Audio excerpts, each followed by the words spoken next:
Assalamualaikum warahmatullahi wabarakatuh. Kali ini akan membahas tentang keutamaan dan keindahan hukum Islam. Islam sebagai salah satu agama samawi memiliki ajaran inti.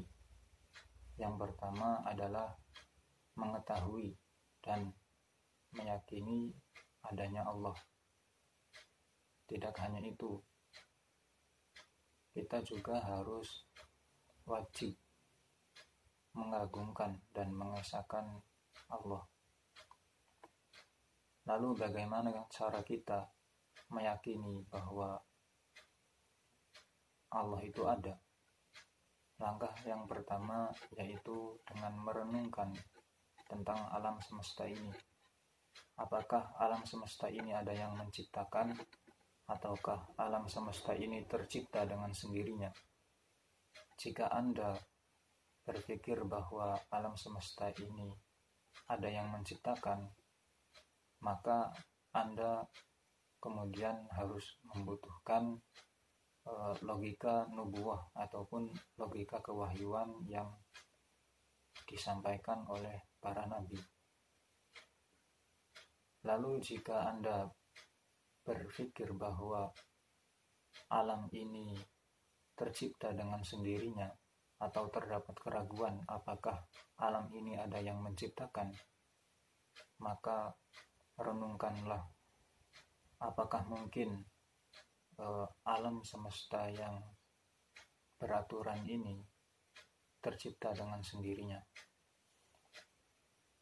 Kita ambil contoh melalui sebuah kisah tentang perdebatan antara ateis dan seorang muslim. Di cerita tersebut, antara ateis dan muslim tersebut berdebat dan saling menguatkan argumennya masing-masing, hingga waktu pun tidak bisa memungkinkan untuk melanjutkan perdebatan itu. Dan akhirnya disepakatilah bahwa perdebatan akan dilanjutkan esok hari. Singkat cerita, esok hari pun tiba. Namun seorang muslim yang menjadi peserta itu tidak hadir atau belum datang di tempat perdebatan, hingga banyak orang-orang yang beranggapan bahwa seorang muslim tadi itu mengakui kekalahannya. Namun setelah beberapa saat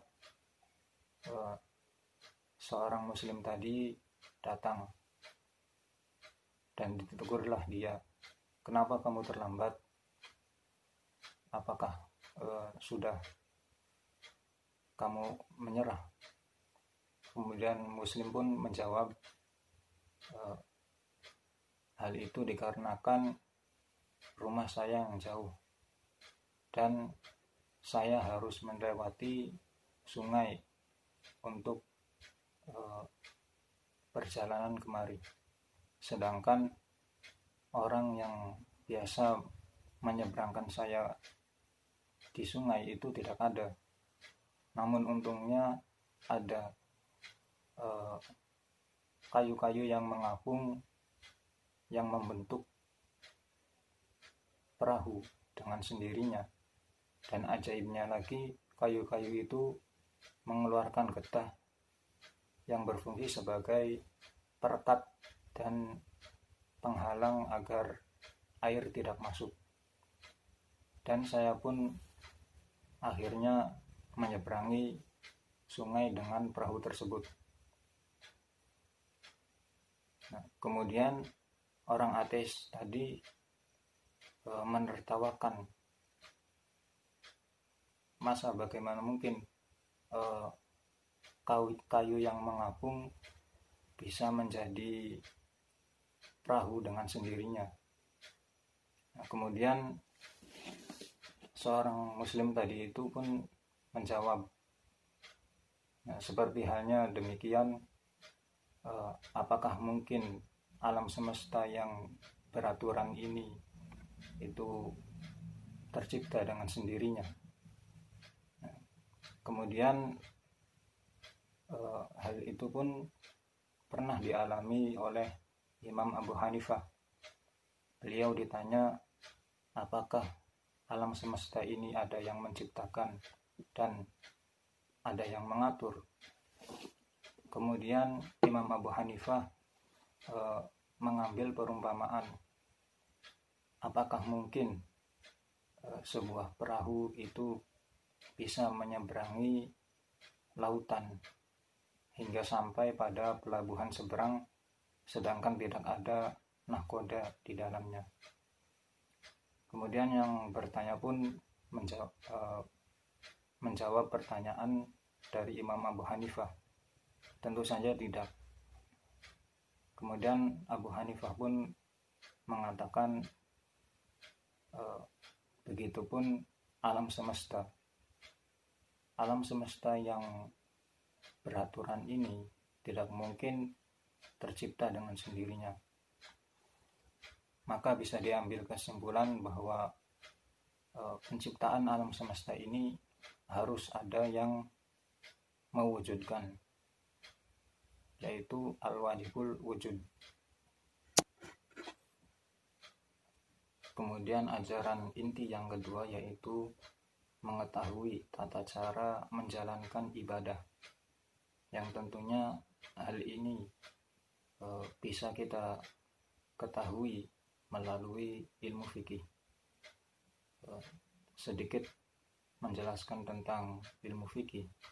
Ilmu fikih secara garis besar itu terbagi menjadi dua. Yang pertama itu ubudiyah, yang kedua adalah muamalah. Ubudiyah itu mencakup sholat dan zakat ataupun yang lainnya. Kita ambil contoh sholat. Sholat itu merupakan bentuk penghambaan kita kepada Allah. Nah, sholat sendiri itu tidak mengganggu aktivitas keseharian kita. Bahkan sholat itu menjadi penyeimbang di tengah hingar-bingarnya dunia ini. Kemudian kita beralih kepada zakat. Sebagaimana kita ketahui bahwa zakat itu diwajibkan bagi orang yang mampu, orang yang sudah mencapai nisab ataupun batas minimal mengeluarkan zakat. Nah, harta yang dikeluarkan pun itu tidak sampai membuat pemilik harta gulung tikar. Bahkan harta itu pun harus diberikan kepada orang yang berhak ataupun orang yang tidak mampu. Nah, dari situ kita bisa melihat bahwa hukum Islam itu begitu unggul dan indah dalam